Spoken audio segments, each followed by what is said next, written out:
Bonjour tout le monde, c'est Rohan et bienvenue dans le 4e et dernier épisode d'Entre Crochets, un podcast carnet de voyage de Radio Campus Orléans.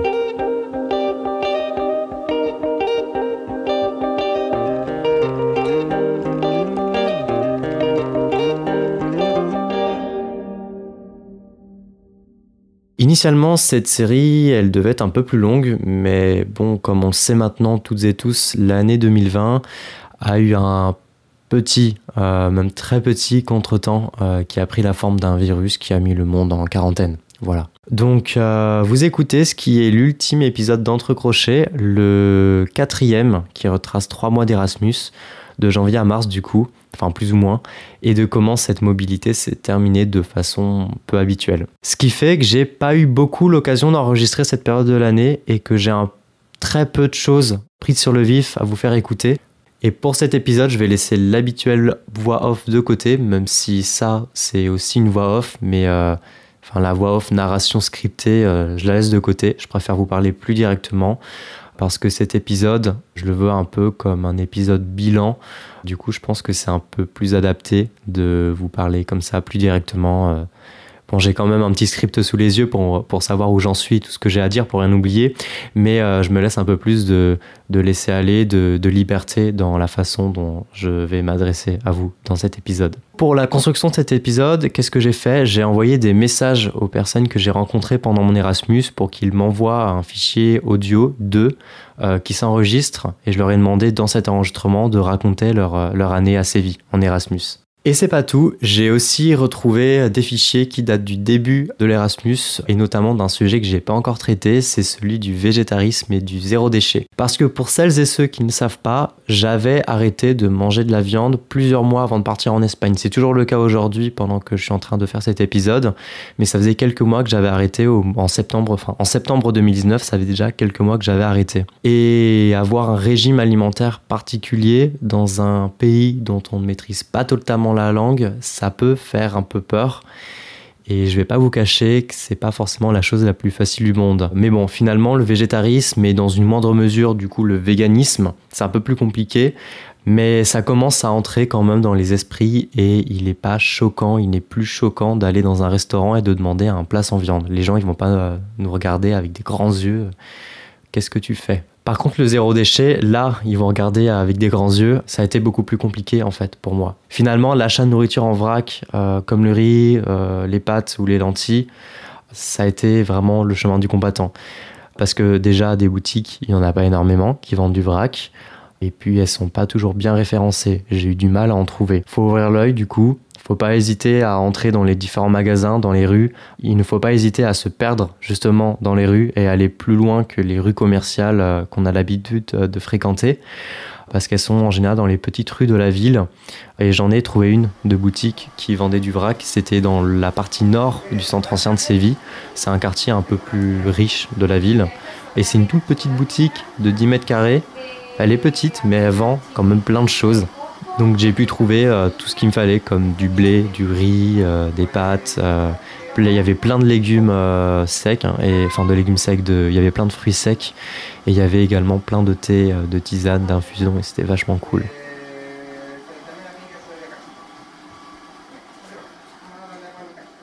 Là, je suis en train de nettoyer quelques pots en verre.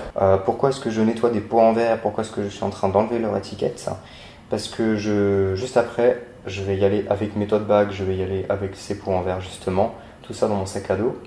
Je vais prendre le bus pour aller dans un magasin de vrac. Voilà, donc je vais acheter des céréales, je vais acheter de la semoule, je vais acheter quoi d'autre ? Du riz forcément, acheter un peu de riz, puis voir ce qu'il y a d'autre, puis pourquoi pas des biscuits. Donc là, je suis en train de nettoyer mes pots. Puis j'en ai du coup 3 qui sont déjà prêts et je suis en train d'en nettoyer 2.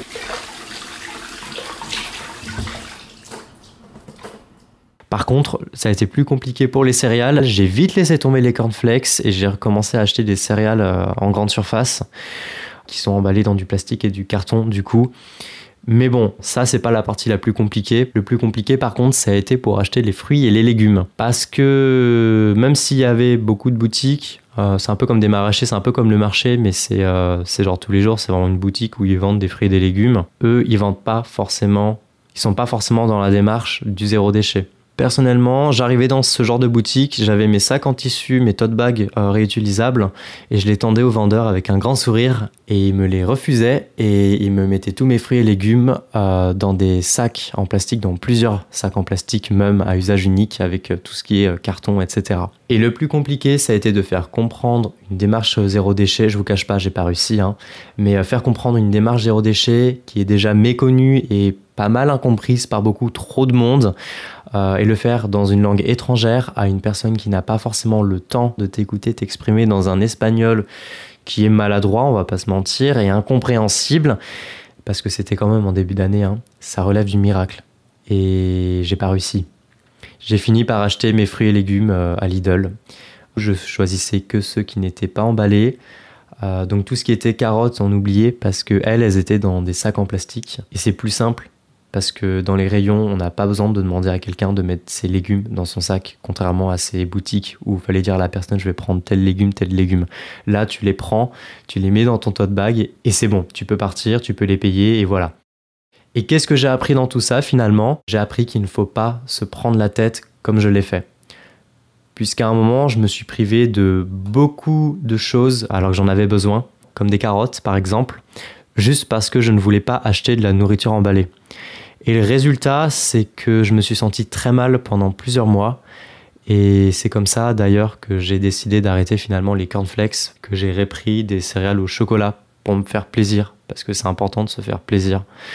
Parce que je le rappelle quand même, au passage, les cornflakes, à la base, ça a quand même été inventé par des puritains américains au 19e siècle dans le but de préserver l'abstinence sexuelle des patients du docteur Kellogg. Et c'est ce nom-là, Kellogg, qu'on retrouve aujourd'hui sur des millions de boîtes de céréales à travers le monde. C'est le nom d'une personne qui voulait enlever tout désir sexuel à des personnes avec des céréales moroses.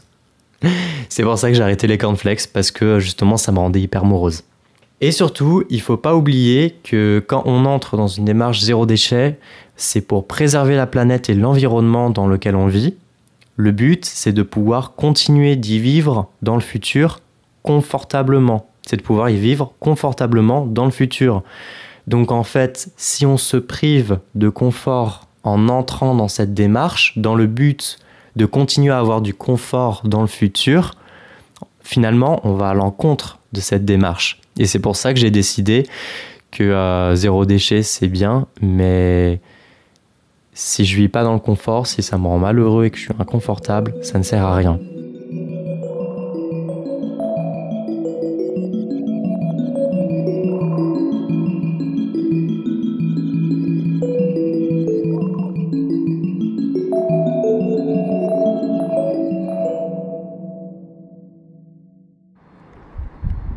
Il est 19h44 et je suis au bord de ce que je pensais être le Guadalquivir. Il y a 300 ans, c'était le Guadalquivir. Donc là, ce fleuve qui passe en plein centre de Séville. Sauf qu'il y a du coup 250 ans, je ne sais plus exactement, je crois que c'est entre le 18e et le 19e siècle. Il y avait des problèmes d'inondation chaque hiver. Du coup, il y avait des crues et ça a inondé tout le centre-ville ancien de Séville. Et d'où la nécessité à cette époque de creuser en dehors de la ville un canal qui donc contourne Séville. Donc du coup le Guadalquivir, qui passait initialement au centre de la ville, a été dévié. Donc officiellement maintenant le Guadalquivir passe en dehors de la ville. Donc je n'ai jamais vu le Guadalquivir. Voilà, ce n'est plus le Guadalquivir tel que ça l'était avant. Le soleil est en train de se coucher, il est en train de disparaître progressivement derrière les façades des maisons. Et finalement, pour l'anecdote, je n'ai jamais vu le vrai Guadalquivir quand j'étais à Séville. En tout cas, le Guadalquivir qui a été creusé au 19e siècle. J'avais prévu d'y aller, mais le confinement de mars a commencé juste avant. Mais c'est pas grave, parce que même si je l'ai pas vu, j'ai visité en 6 mois plein d'autres villes avec des amis.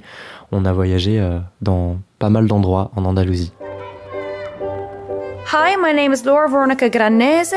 I'm half Italian, half Hungarian, but I grew up in the UK. And I went on my year abroad to Seville in Andalusia in the south of Spain. Avec Laura, une Britannique qui aime parcourir le monde et les cultures, on a pris le train ensemble pour aller à Osuna en janvier. Alors Osuna, Pour contextualiser, c'est une ville d'Andalousie qui a à peu près 1 heure de train de Séville et depuis quelques années, elle est connue pour avoir accueilli le tournage de la série Game of Thrones. On est arrivé à midi et on a commencé le voyage en mangeant une salade Daenerys Targaryen dans un petit restaurant. Du coup, c'est une salade qui porte le nom du personnage joué par Emilia Clarke parce qu'elle a mangé dans ce restaurant avec toute l'équipe de tournage et les autres acteurs.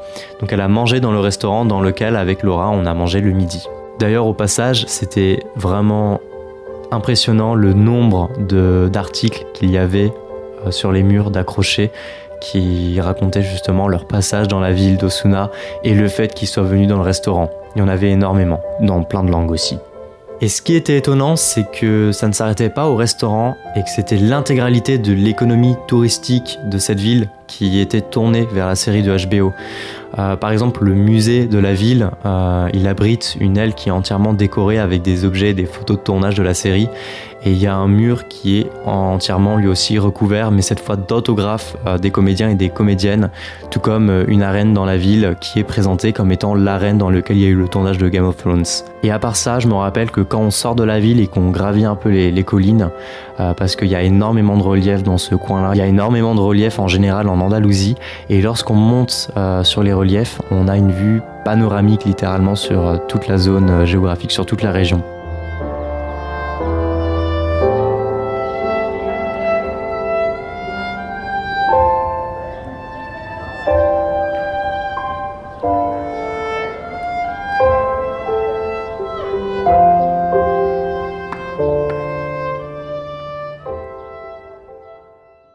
Ce qui est plutôt cool en Andalousie, en plus des reliefs, c'est le beau temps. C'est le fait que le printemps arrive très tôt.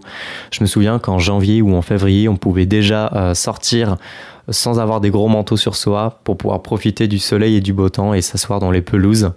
Et c'est ce qu'on a fait une fois avec une amie, Hélène, que j'ai rencontrée également pendant mon Erasmus. Salut, moi c'est Hélène, je viens de La Réunion et j'ai été 1 an à Séville dans le cadre Erasmus. C'est une réunionnaise qui a parcouru des centaines de kilomètres avec sa guitare. On s'est posé dans un parc juste à côté de la Torre de Sevilla, qui est une énorme tour pour un centre commercial, qu'on appelle aussi parfois le Lipstick, le rouge à lèvres, parce que ce bâtiment ressemble à un rouge à lèvres géant planté dans la ville.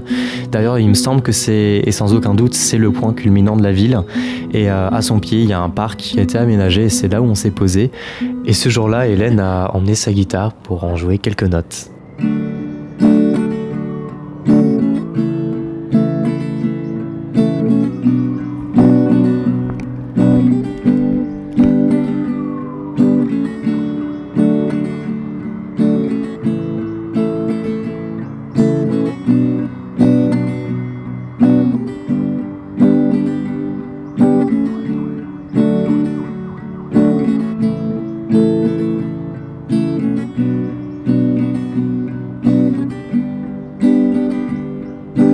Et c'est aussi avec elle, avec Hélène, qu'on est parti à Grenade en février. Et avec nous, il y avait aussi Max et Tillman, qui sont 2 amis allemands.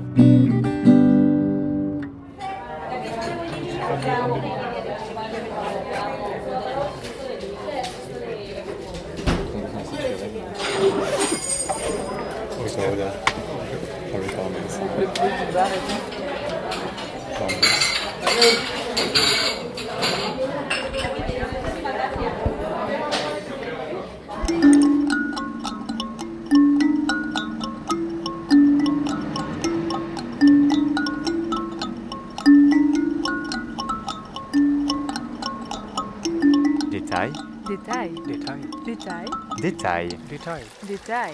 Ce soir à 23h55 sur Arte. Heute Abend auf Arte. Arte.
Grenade, paysage sonore à midi 2, sur un plan de vue très joli dans une impasse. Avec les clochers des églises.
Ce qui est vraiment génial quand on voyage et donc quand on part en Erasmus, parce que un Erasmus finalement, qu'est-ce que c'est ? C'est juste un voyage qui dure pendant plusieurs mois.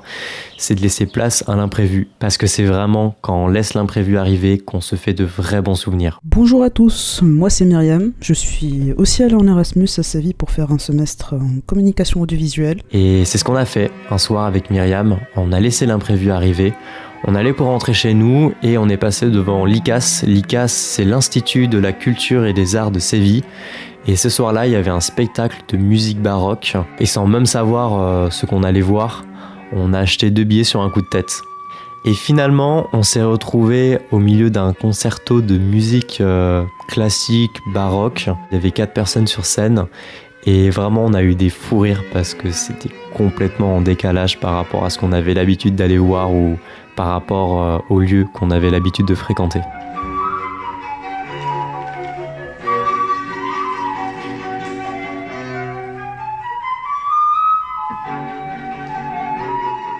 J'ai vraiment apprécié mes 6 mois là-bas.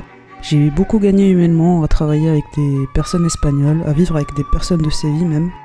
Les moments que j'ai le plus appréciés étaient ceux passés avec Erwan et Annalena, plus spécialement quand on allait au Viajero Sedentario ou bien à l'Electronic Lounge.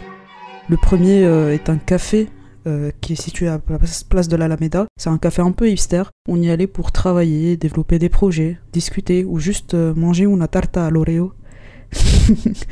L'Electronic Lounge, lui, était un événement qui avait lieu chaque 2 semaines, à peu près le samedi, au musée d'art contemporain de Séville, afin de profiter d'une après-midi full électro au soleil, une après-midi gratuite et dans la bonne humeur. Donc moi, il m'en fallait pas plus pour être contente. Salut, moi je m'appelle Nalouen, je vais sur mes 22 ans et je suis partie à Séville en Espagne en Erasmus pour un semestre. Comment dire, c'était une expérience très enrichissante, au début très stressante parce qu'on arrive dans un nouveau pays, on se demande voilà si on va réussir à se faire des amis, à se débrouiller pour les papiers, pour le transport, à l'université, comment ça va se passer, est-ce que les gens vont être gentils, enfin plein de questions de base quand on arrive quelque part où on connaît personne. Mais voilà, même s'il y a ce côté un peu stressant, finalement, on sort de sa zone de confort. C'est une violence qu'on se fait à soi-même. Certes, c'est pour ça que c'est toujours un peu stressant, mais c'est nécessaire pour avancer dans la vie. Mais finalement, ce qui en ressort, c'est plutôt des souvenirs, de l'enrichissement, des découvertes, du partage, des fous rires, de l'aventure, ou encore des rencontres. I really enjoyed it there. I had a lot of really fun experiences. Énormément de rencontres, énormément de voyages, énormément de fous rires. I went on a lot of trips. I even traveled to Morocco, which was lovely. Et en fait, à la fin, quand on veut repartir, on veut plus. c'est plus qu'on doit repartir. On top of that, I met a wonderful array of people from all over the place. Je me suis fait une famille, j'ai rencontré beaucoup de gens, je me suis fait beaucoup d'amis, j'ai passé de très bons moments. J'ai 2 personnes que maintenant je considère un peu comme mon frère et ma sœur. Et elles me manquent beaucoup. J'ai pu connaître des gens avec qui j'ai pu faire la fête jusqu'à pas d'heure, et puis aussi d'autres gens avec qui j'ai pu juste chiller dans un parc en grattant la guitare et juste profiter du soleil, quoi. So now I've got friends for life all over Europe and even across the globe, as far as America. C'est une année que j'oublierai jamais.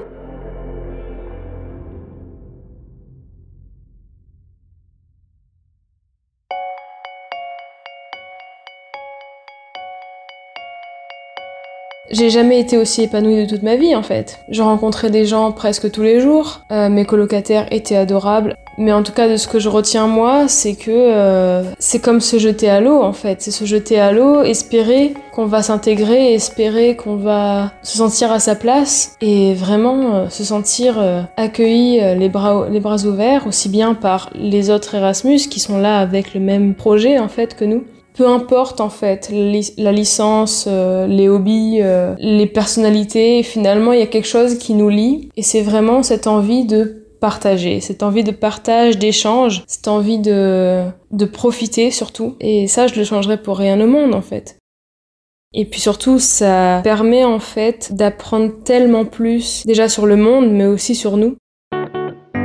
Personnellement, je me voyais comme quelqu'un de timide, d'introverti. Et puis je me suis rendu compte avec ce voyage, avec ce séjour, que j'avais besoin de ce contact social. J'avais besoin d'une encre en fait sociale, que je pouvais pas juste toujours rester dans ma chambre. J'avais besoin en fait de sortir, de voir le monde. Et c'est un degré d'apprentissage sur soi-même qu'on acquiert forcément et ça n'a pas de prix en fait. Peu importe les aléas du séjour, du voyage, de nos rencontres, finalement, en apprendre plus sur soi-même et ses besoins, c'est aussi essentiel. The most important thing for me was the life lessons I learned. I discovered a lot about myself and about human nature, and a lot of things that really has affected the way that I'm thinking about my future right now, which is awesome. It's all about the learning process, life is. One bit of advice that I would give to people who are going abroad, especially for something as short as Erasmus, is that do what you can to make the most of the experience, to have fun. But keep in mind that this is only the beginning. Take this as a little proxy taster of what life and adventure could be like for you in your future.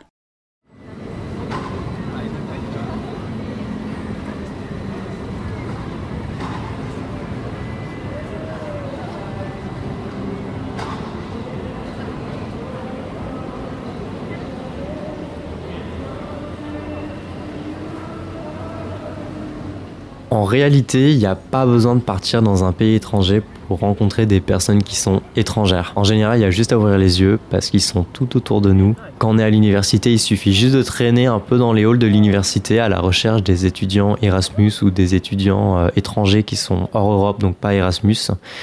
Et il y en a énormément qui viennent faire leur année en France. Beaucoup des Français ne sont pas forcément allés vers nous et c'est pour ça que c'était un peu difficile au début. C'est plus facile au début de se retrouver avec des Erasmus parce qu'on a beaucoup de fêtes par exemple. Mais à la fin de l'année, j'ai aussi eu quelques amis français. Et c'est d'ailleurs comme ça que j'ai pu rencontrer pendant ma 2e année de licence, donc 1 an avant mon départ, parce que je suis parti en 3e année. Donc en 2e année, j'ai rencontré plein d'étudiants et d'étudiantes qui venaient d'autres pays et je suis encore en contact avec la plupart d'entre eux. C'est le cas de Lisa, que j'avais interrogée avec mon micro en 2019, en juin. Je m'appelle Lisa, j'ai 19 ans et je viens d'Allemagne. Et j'ai fait mon Erasmus à l'université d'Orléans pendant 2 semestres. Qu'est-ce qui t'a donné à la base envie de faire une année d'Erasmus ? Pour moi, c'était de découvrir la culture française et aussi d'améliorer mon français parce que à l'époque, mon anglais était mieux que mon français et je voulais que ça soit au même niveau. Et Orléans parce que c'est pas si grand que par exemple Paris, mais c'est pas une ville très petite non plus. Et j'aime bien l'ambiance d'Orléans. Et vu qu'il y avait un parcours franco-allemand avec ma ville en Allemagne et Orléans, c'était parfait. Est-ce que la Lisa qui est partie d'Allemagne en septembre, c'est la même qui va revenir en Allemagne en fin juin ? Je dirais qu'elle est un peu différente parce qu'elle est plus ouverte, parce que peut-être au début j'étais plus timide et maintenant, vu que j'ai réussi à parler aux gens en français et en anglais presque tous les jours, ça a vraiment changé parce que maintenant je sais quand je vais en Allemagne, j'ai pas de raison pour être timide parce que c'est plus facile de parler aux gens.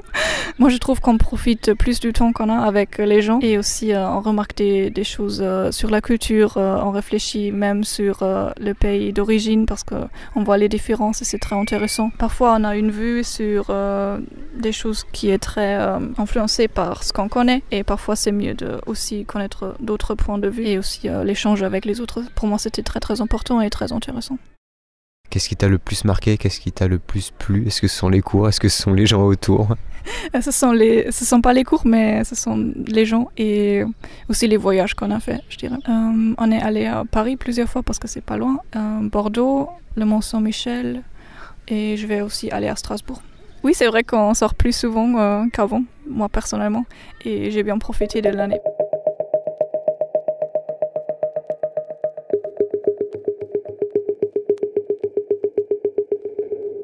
Avant, j'avais pas trop envie de faire un tour du monde, mais maintenant je suis en train de réfléchir, peut-être même de faire un autre Erasmus, juste pour voyager plus, parce qu'après le bac, j'ai directement commencé mes études.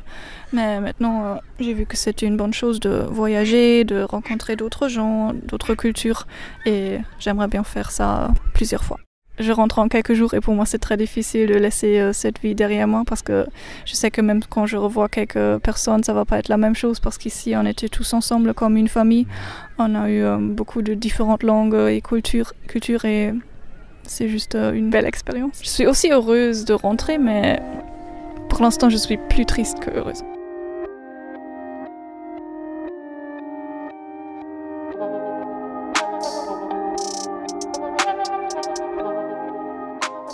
À tous ceux qui réfléchissent s'ils veulent faire un Erasmus ou pas, moi je dis qu'il faut vraiment faire l'Erasmus parce qu'on va pas regretter.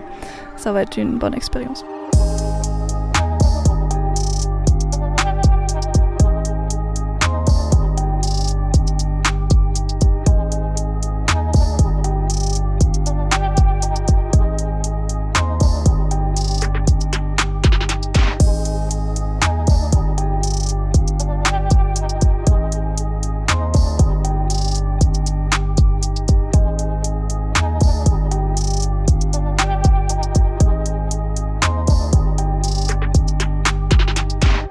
Voilà, on arrive un peu sur la fin et c'est finalement à mon tour de répondre aux questions que j'ai posées à mes amis.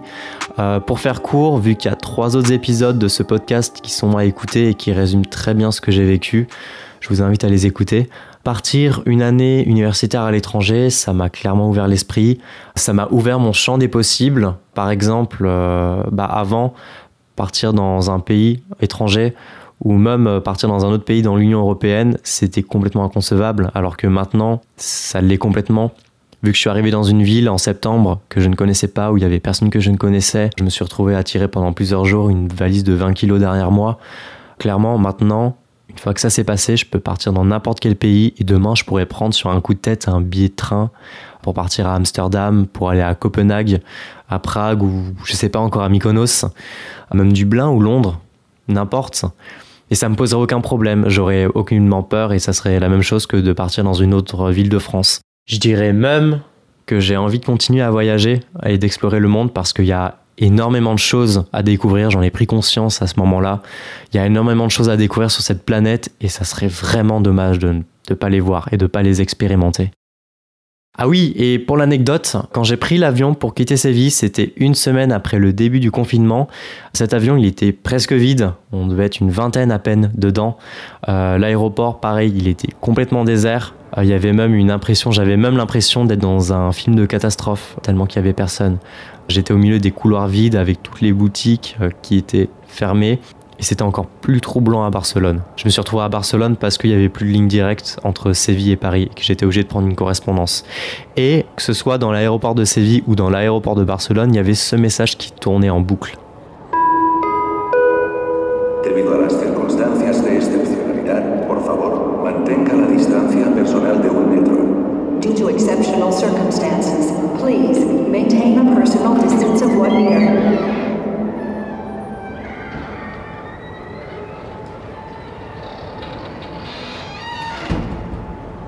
Et dites-vous bien que là, il est en 2 langues, parce que je l'ai enregistré à l'aéroport de Séville, donc il était en espagnol et en anglais. Mais à Barcelone, il était en 3 langues, en anglais, en espagnol, mais aussi en catalan. Et il passait toutes les 5 minutes et ça a duré toute la nuit. Oui, parce que ce que je ne vous ai pas dit, c'est que je suis arrivé à Barcelone à 20h et que je suis reparti à 8h le lendemain et qu'il n'y avait plus rien d'ouvert, il n'y avait pas d'hôtel, il n'y avait pas de Airbnb. Et j'ai dormi par terre. Je m'étais réfugié entre un banc et un mur pour essayer de me reposer. Et ça m'a rendu complètement fou d'entendre ce message toutes les 5 minutes, toute la nuit. Quand j'entendais le message passer, je savais du coup quelle heure il était. J'avais qu'à rajouter 5 minutes à l'heure précédente. Voilà, du coup j'ai passé une très mauvaise nuit. Peut-être la pire de ma vie pour le moment, je sais pas. C'est sûr que si c'est pas le meilleur souvenir que j'ai de mon Erasmus, j'ai clairement survécu à ça. Comme on dit, ce qui ne tue pas, ça rend plus fort.